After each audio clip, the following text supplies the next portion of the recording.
I live in Jeddah, Saudi Arabia. It was a Tuesday night and I was laying on my bed trying to get some sleep. I laid there for about 3 hours until I decided to get up and take a walk around my neighborhood, just to clear my head. It was 2 in the morning and I was walking down the street when I remembered there's an abandoned building in our neighborhood. I decided to visit it. People say that this building is haunted and I've always wanted to see what's inside of it. The building itself looked really creepy. Broken windows, a huge metal door which said "No entry" with red paint. As an 18-year-old college student, I wanted to be adventurous. I climbed through one of the broken windows and got inside the building. I took out my phone and started to record so I could show off in front of my friends. Just to let you guys know, my phone works completely fine. There's no problem with it. The place was really dark. The only source of light in that building was from my phone. It took me a couple of seconds to realize I was inside a small room. I walked out the door into the hallway. It was an apartment. I was doing commentary while recording to make it look cool. I got out of the apartment and into the main hall of the building. Here's a picture of the main hall. On the left side of the elevator, there's a small passageway which leads to a really small room under the stairs. As seen in this picture, I went there to investigate. When I got close to the room, I heard a clicking noise from the first door. I was frozen for a split second. I walked back to the main hall, still recording. Then I heard a loud sound of metal dropping on concrete. I almost cracked my pants. I wanted to get the hell out of there, but something inside me told me to go upstairs and find out what it was. I started walking up the stairs as slowly as I could. I don't even know what I was expecting to see up there. I got to the first floor. As usual, it was dark, but it got colder. This event took place in the middle of August, so it was hot outside. I'm into paranormal stuff, and when I suddenly felt cold, I firmly believed something was going on here. I should have turned back, but I still wanted to see where that sound came from. There were 4 apartments on each floor. I investigated all 4 of them and saw nothing. A chill ran down my spine when I realized the whole second floor and the ground floor were covered in sand. There was no concrete and no sign of anything metal. The cold temperature on the floor and the fact that I was alone gave me the chills. I hurried down the stairs, made my way back to the apartment, climbed out through the window and ran back to my home. When I got home, I drank gallons of water. I calmed myself down and took out my phone. I wanted to hear that sound again, so I played the video. And to my horror, the audio on the video was messed up. My commentary wasn't there at all, like I said earlier. There's no problem with my phone. It works fine. I didn't get any sleep that night. I told my friends about it, and they told me that it was really stupid to go inside that building alone. I didn't delete the video. I decided to keep it as a memory. Fast forward to December, I was going through my gallery and I came across that video.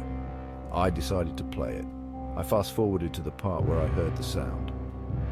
And surprisingly, that sound is clearly heard in the video.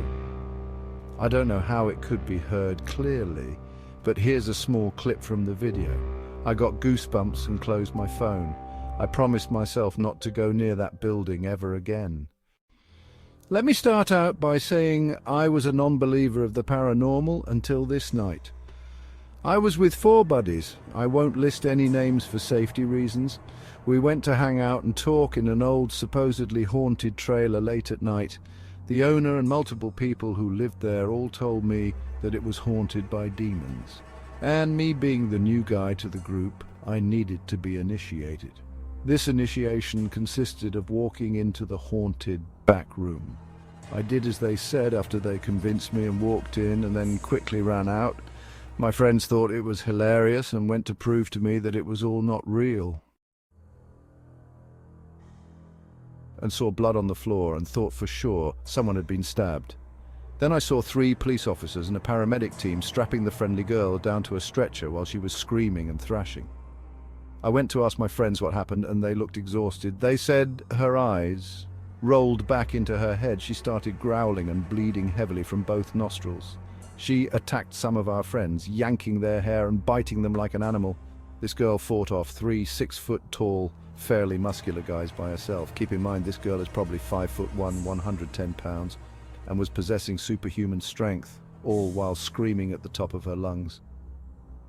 The scariest part is when the RA came over to pray over the situation, as he's a devoted Christian, and she started screaming, "Of God, of Jesus, the devil is coming for you all." At this point, my heart was sinking in pure fear of the situation, as was everyone else who was present.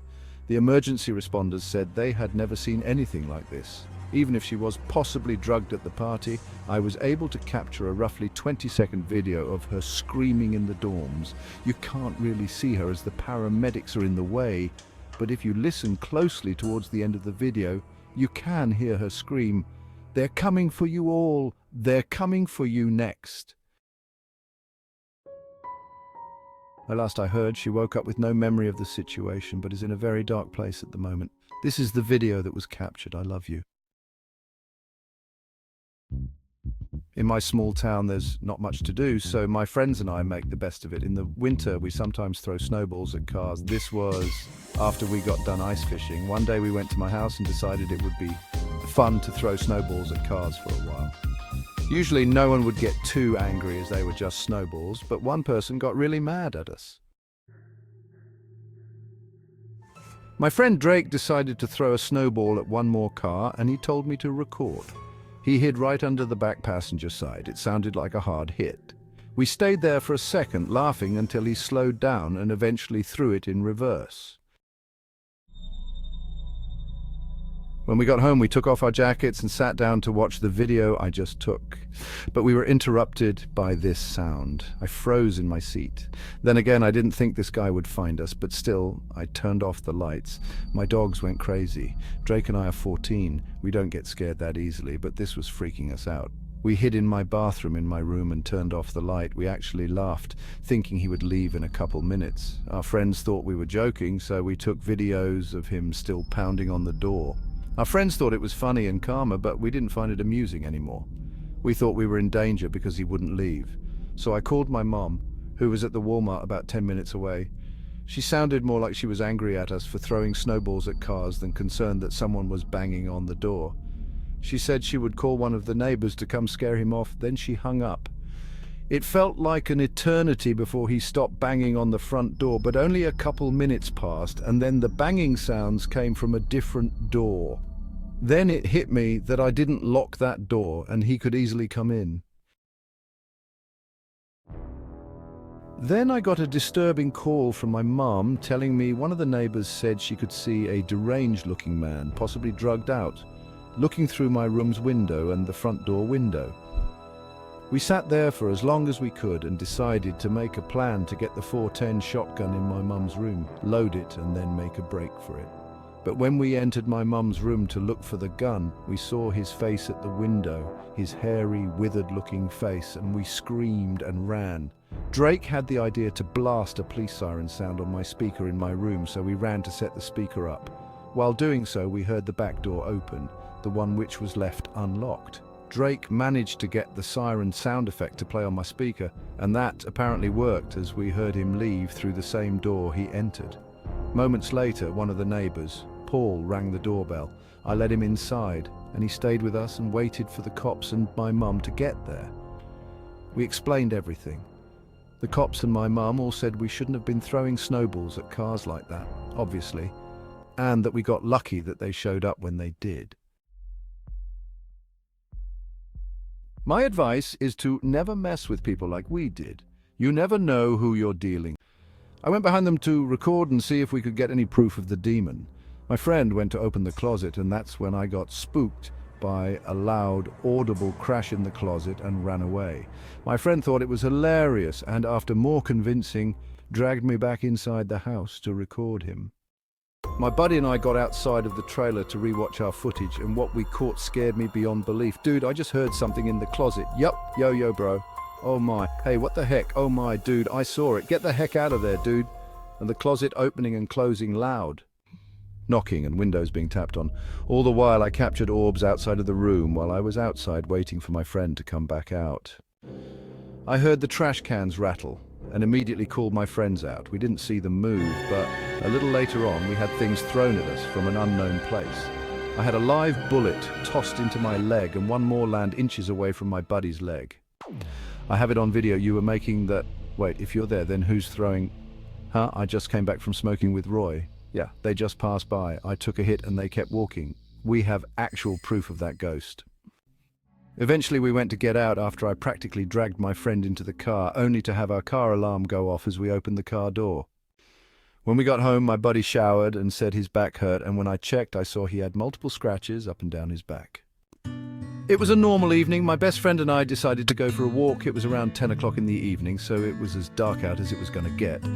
I live in a small village, so we usually just walk around the streets.